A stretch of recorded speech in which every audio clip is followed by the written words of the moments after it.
जगन्नाथ मिश्रा 3 बार मुख्यमंत्री रहे और मुख्यमंत्री बिहार को संवारने के साथ साथ उन्होंने झंझारपुर में भी वो सारी योजनाएं लागू की। ऐसा नहीं है कि झंझारपुर का विकास नहीं हुआ है। राजधानी से सुदूर इलाके में रहने वाला ये क्षेत्र विकास के कई ऐसे मानक को गढ़ता है। यहाँ बहुत सारी ऐसी चीज़ें हैं। उनके पुत्र जगन्नाथ मिश्रा के रहते हुए उनके पुत्र जो है राजनीति में प्रवेश कर चुके थे। वहाँ से वो विधायक भी रहे, जदयू के टिकट पर वो विधायक रहे, मंत्री पद भी उन्हें मिला। लेकिन उसके बाद वो भारतीय जनता पार्टी में चले गए। 2015 के चुनाव में गुलाब राय और उनके बीच में सामने सामने टक्कर हुई थी और इस टक्कर में जो जीत हार के आंकड़े थे 243 विधानसभाओं की अगर बात करें तो ये वो क्षेत्र था जहाँ जीत हार के आंकड़े बहुत ही नॉमिनल थे। कभी भी पलड़ा किसी की तरफ जा सकता था।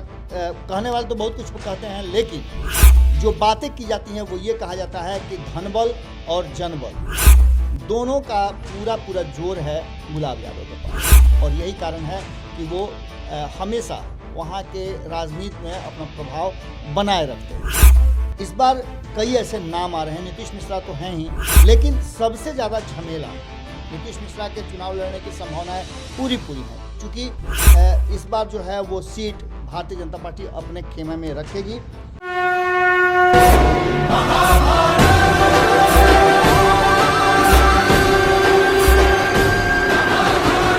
अब होगा महाभारत।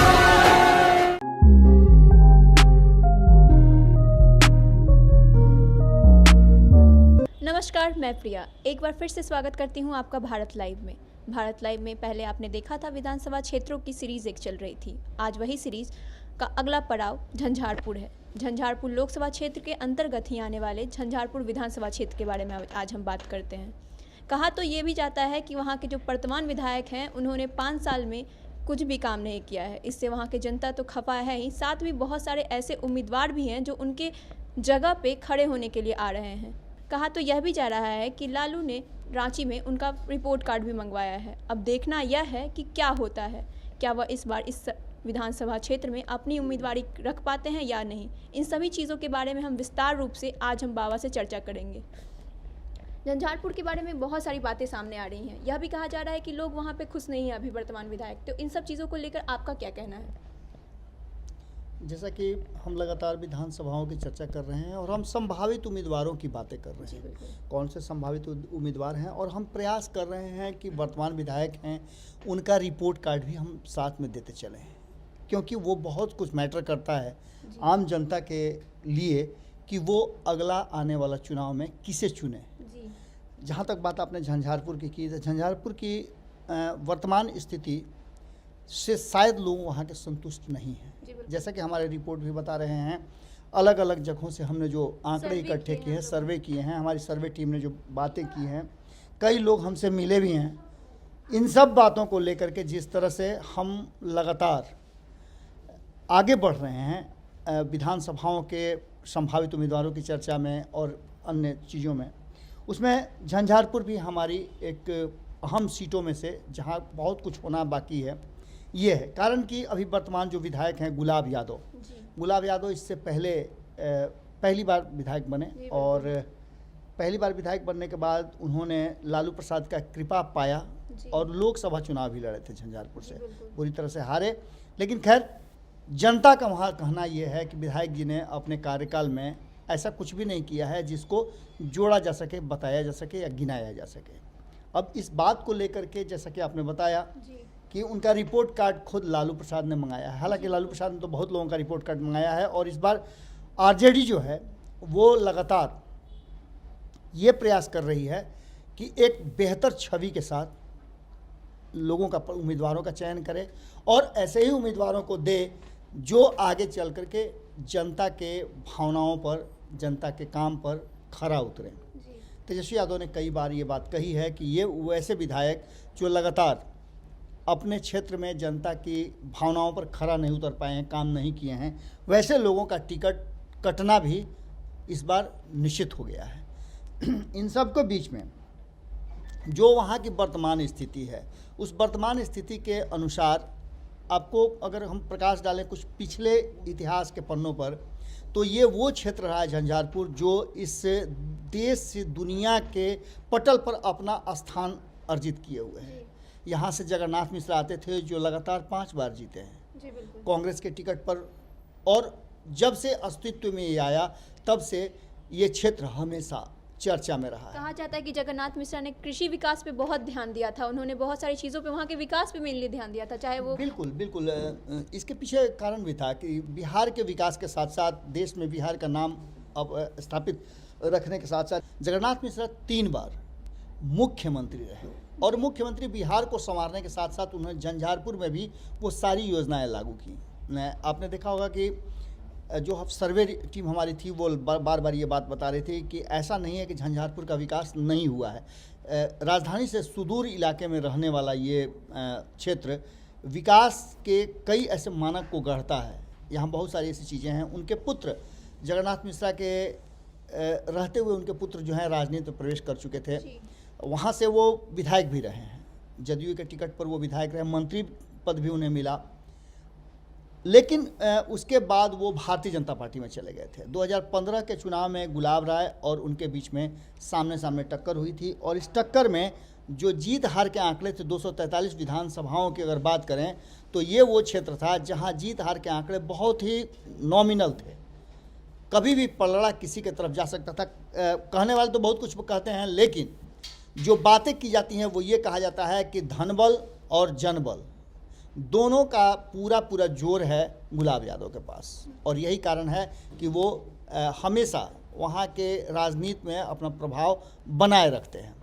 इस बार कई ऐसे नाम आ रहे हैं, नीतीश मिश्रा तो हैं ही, लेकिन सबसे ज़्यादा झमेला नीतीश मिश्रा के चुनाव लड़ने की संभावनाएं पूरी हैं, क्योंकि इस बार जो है वो सीट भारतीय जनता पार्टी अपने खेमे में रखेगी। जैसा कि पिछली बार 2015 में भी जो परिणाम हुए थे, नीतीश मिश्रा का ग्राफ विधायक रहते हुए मात्र 300-350 वोटों से हार जीत होना बहुत कुछ बताता है कि नीतीश मिश्रा इसके पहले भी बाढ़ और कोरोना के समय में कुछ लोग जो नज़र आए झंझारपुर में, उनमें से नीतीश मिश्रा तो थे ही, लेकिन उनसे ज़्यादा और वर्तमान विधायक से ज़्यादा अगर किसी व्यक्ति ने वहाँ काम किया है तो एक बड़ा ही तेज़ी से नाम आया है गंगा प्रसाद गंगोत्री का।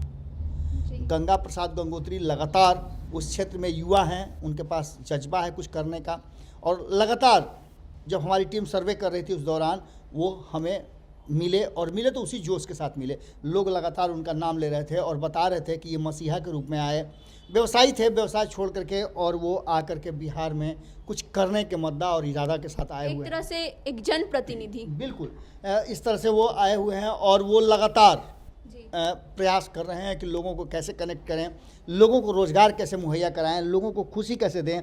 इसके साथ साथ आपको बता दें कि इसके अलावे और भी कई प्रत्याशी हैं। सुनील कुमार झा का नाम आ रहा है जो जेडीयू के टिकट पर लड़ना चाहते हैं। जेडीयू भी अपना अस्तित्व वहाँ बनाना चाहती है। उसके साथ ब्राह्मणों के संगठन हैं एक पीएसएस, उनके भी एक उम्मीदवार हैं आशुतोष झा भी इसमें प्रयासरत हैं। सबसे बड़ी बात यह है कि वहाँ के वर्तमान विधायक, हालांकि आप एक चीज़ मान के चलिए कि बिहार में कुछ एंटी इनकम्बेंसी जैसा फैक्टर नज़र आ रहा है, लेकिन ये सिर्फ सरकार पर ही नहीं है, ये अभी वर्तमान जो जनप्रतिनिधि हैं वो कई क्षेत्रों में हमें देखने को मिला है कि आम जनता जो है अपने जनप्रतिनिधि से खुश नहीं नज़र आ रही है। इसके साथ साथ आपको बता दें कि यहाँ के वोटर भी काफ़ी एग्रेसिव हैं। अगर बात की जाए तो जो हमारे पास आंकड़े हैं उन आंकड़ों के हिसाब से 50% से ज़्यादा लोगों ने वोट किया है। यहाँ पर 2000 से 2010 तक आरजेडी का शासन रहा है, आरजेडी के जनप्रतिनिधि चुने गए हैं। 2010 से 2015 तक जेडीयू के यहाँ नीतीश मिश्रा रहे हैं। 2015 से 2020 जो अभी चुनाव होने जा रहा है उससे पहले अभी तक गुलाब यादव हैं, जो कि आरजेडी का एक कमबैक कहलाता है। बिल्कुल आरजेडी का कमबैक था, और जीत हार का आंकड़ा हमने बार बार बताया आपको बहुत कम था। ये सौभाग्यशाली थे कि चुनाव जीते। इस बार इन पर जो चल रहा है एंटी इनकम्बेंसी, उसमें ये भी इनका भी नाम आ रहा है।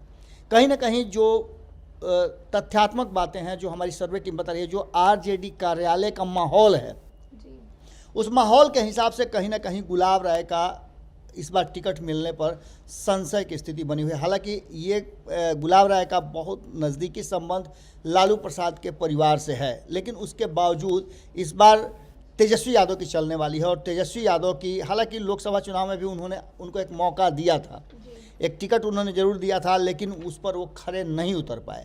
अब स्थिति ये है कि विधानसभा की बात है और विधानसभा में एक परिवर्तन और एक मजबूत इरादे के साथ तेजस्वी यादव प्रत्याशी चुनना चाहते हैं। वो चाहते हैं कि बिहार में एक परिवर्तन हो और एक बेहतर संदेश जाए, और वो संदेश, उस संदेश के रास्ते में, उस संदेश के खाका में जो पोस्टर उन्होंने खींच रहा है, जिस कैनवास पे वो तस्वीर बना रहे हैं, उस तस्वीर में कहीं ना कहीं गुलाब राय का चेहरा उस पर अंकित होता नज़र नहीं आ रहा है।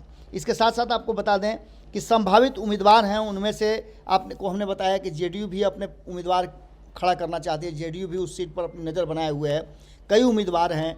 इसके साथ साथ नीतीश मिश्रा का भी वहाँ पर ज़बरदस्त नाम चल रहा है भारतीय जनता पार्टी से, जो कि पिछली बार चुनाव हारे थे। और इस बार गंगा प्रसाद गंगोत्री का जो नाम है वो बड़ी तेज़ी से सामने आ रहा है। और इन सब के अलावे हम देख रहे हैं कि आपके पिटारे में भी बहुत कुछ है, आपने भी बहुत सारा सर्वे किया है और बहुत सारी चीज़ें आपके सामने नज़र आ रही हैं, जिसमें सीपीआई से राम नारायण पिछली बार चुनाव लड़े थे, उनका नाम इस बार फिर आ सकता है। इंडिपेंडेंट भी कई लोग लड़े थे चुनाव, 18 कैंडिडेट कुल लड़े थे। टोटल वोट जो है वहाँ 2,90,000 के आसपास है, जिसमें से 1,58,000 के आसपास लोगों ने वोट किया था, और जिसका परिणाम यह आया था कि मात्र 300-350 वोटों से जीत हार का फैसला हुआ था। यहाँ अर्बन क्षेत्र है बहुत कम, यहाँ मुख्य रूप से कृषि यहाँ का मुख्य जो है साधन है लोगों के कमाई का, और उसी को लेकर के कहीं ना कहीं गंगा प्रसाद गंगोत्री का कहना यह है कि इस क्षेत्र में भले ही इस क्षेत्र ने बिहार का मुख्यमंत्री दिया हो, बिहार को के मंत्री को दिया हो, गुलाब राय को दिया हो, जितनी भी बार लोग यहाँ से जीत करके गए, जगन्नाथ मिश्रा ने कुछ काम किया, लेकिन मुख्यमंत्री रहते हुए जो काम होना चाहिए था, जो क्षेत्र का विकास होना चाहिए था, अभी भी वो विकास के से महरूम है। ऐसी स्थिति में यहाँ के लोगों को जो बाढ़ और सुखाड़ से हमेशा झेलते रहते हैं, इन लोगों को चाहिए एक रोजगार जो इन्हें अस्थायित्व दे सके और इनकी क्रय क्षमता को बढ़ा सके। गंगा प्रसाद गंगोत्री से जब हमारी बातें हो रही थी, हमने सर्वे के दौरान कई लोगों से हमने गुलाब राय से भी बात करने का प्रयास किया, नीतीश मिश्रा से भी हमारी बातचीत हुई थी, उन्होंने कहा था कि मैं अपना पक्ष रखूंगा, लेकिन शायद वो व्यस्तता उनकी ज़्यादा होगी, चुनाव चल रहा है और चुनाव में लोग मीडिया के सामने नहीं भी आना चाहते हैं बहुत लोग, कारण कि टिकटों का बात है, अगर कहीं कुछ बात मुंह से निकल गई तो टिकट भी कट जाएगा, इसलिए भी लोग नहीं आ रहे होंगे।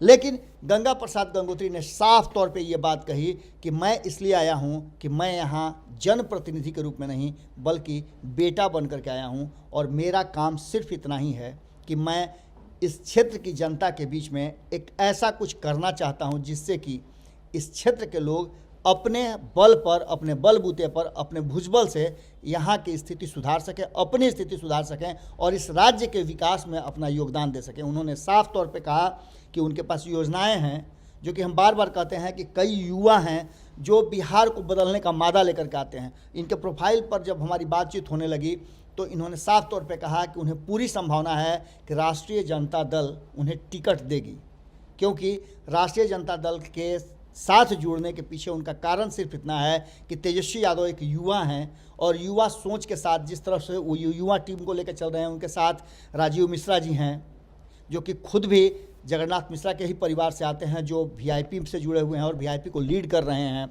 मुकेश सहनी के बाद उनका सेकंड स्थान कहा जाता है आता है। वैसे ही आरएलएसपी में माधव आनंद हैं जो लगातार विकास की बात करते हैं और वो भी उसी क्षेत्र से आते हैं, मधुबनी क्षेत्र से ही आते हैं, क्योंकि झंझारपुर विधानसभा जो है वो मधुबनी जिला के अंतर्गत आता है और ये सारे लोग कहीं ना कहीं उसी क्षेत्र से आते हैं। और इन सब लोगों का कहना ये है कि इस क्षेत्र ने कई बार 3-3 बार यहाँ से मुख्यमंत्री दिया है।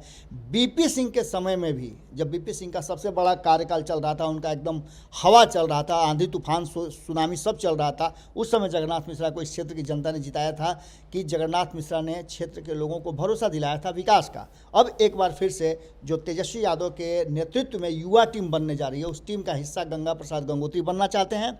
माधव आनंद तो है ही, राजीव मिश्रा तो हैं ही, और इन सब के साथ वो युवा टीम ऐसा काम करना चाहती है कि जहां भी इनको जनता जगह देगी, स्थान देगी या फिर जनप्रतिनिधि के रूप में चुनेगी, वहां ये विकास का एक अलग तरह का बयार बहाएंगे और वहां के लोगों के लिए अस्थायी निदान खोजेंगे कि लोग पलायन नहीं कर पाएँ। और इन सब बातों के साथ जो हमारे पास आंकड़े आ रहे हैं, इसके अलावा भी 10-15 नाम हमारे पास हैं, लेकिन उन सब नामों पर बहुत ज़्यादा चर्चा इसलिए हम नहीं कर रहे हैं कि हम एक जो अंतिम फैसला लेकर के, अंतिम चर्चा लेकर के आएंगे इस महाभारत में, जो कि चुनावी महाभारत 2020 का होने जा रहा है। इस महाभारत में जब हम अंतिम लेकर के आएंगे, उसमें हम सटीक रूप से बताएंगे, जो बार बार हम बता रहे हैं अपने विधानसभा विश्लेषण के दौरान, कि उस समय जब लेकर के आएंगे तो हम फाइनल कट नाम बताएंगे कि किस पार्टी से किसको टिकट मिलने जा रहा है, और वो संभावित निश्चित रूप से पार्टी के अंतिम व्यक्ति होंगे जो चुनाव लड़ने के लिए सबसे ज़्यादा उपयुक्त होंगे। पार्टियां उन पर विश्वास और भरोसा करके उनको सिंबल देगी। हम वो भी आंकड़ा आपको लेकर के आएंगे, लेकिन अभी जो आंकड़ा हम दे रहे हैं, इन्हीं में से आप उस समय भी देखेंगे कि नाम आपके सामने होंगे। जी, जैसा कि आपने सुना कि इस क्षेत्र ने तो बहुत कुछ दिया है बिहार को, बिहार के मुख्यमंत्री भी यहाँ के रह चुके हैं, लेकिन इस क्षेत्र के विकास के बारे में बात करें तो उस स्तर का विकास नहीं हो पाया है। अब देखना यह है कि जनप्रतिनिधि कैसे आते हैं। इस क्षेत्र को विधायक की नहीं, जनप्रतिनिधि की ज़रूरत है। तो ऐसे ही हमारे सीरीज़ को देखते रहिए, हम अगली सीरीज़ जल्द ही लाएंगे, और ऐसे ही हमें कमेंट बॉक्स में हम कमेंट करके आप अपने विधानसभा क्षेत्र के बारे में बताते रहिए, या फिर हमारे दिए हुए नंबर पे कॉल भी कर सकते हैं। उन लोगों का भी बहुत बहुत धन्यवाद जिन्होंने हमें कॉल करके हमारे अपने विधानसभा क्षेत्र के बारे में बताया है। ऐसे ही हमसे जुड़े रहिए, हमें प्यार करते रहिए। धन्यवाद।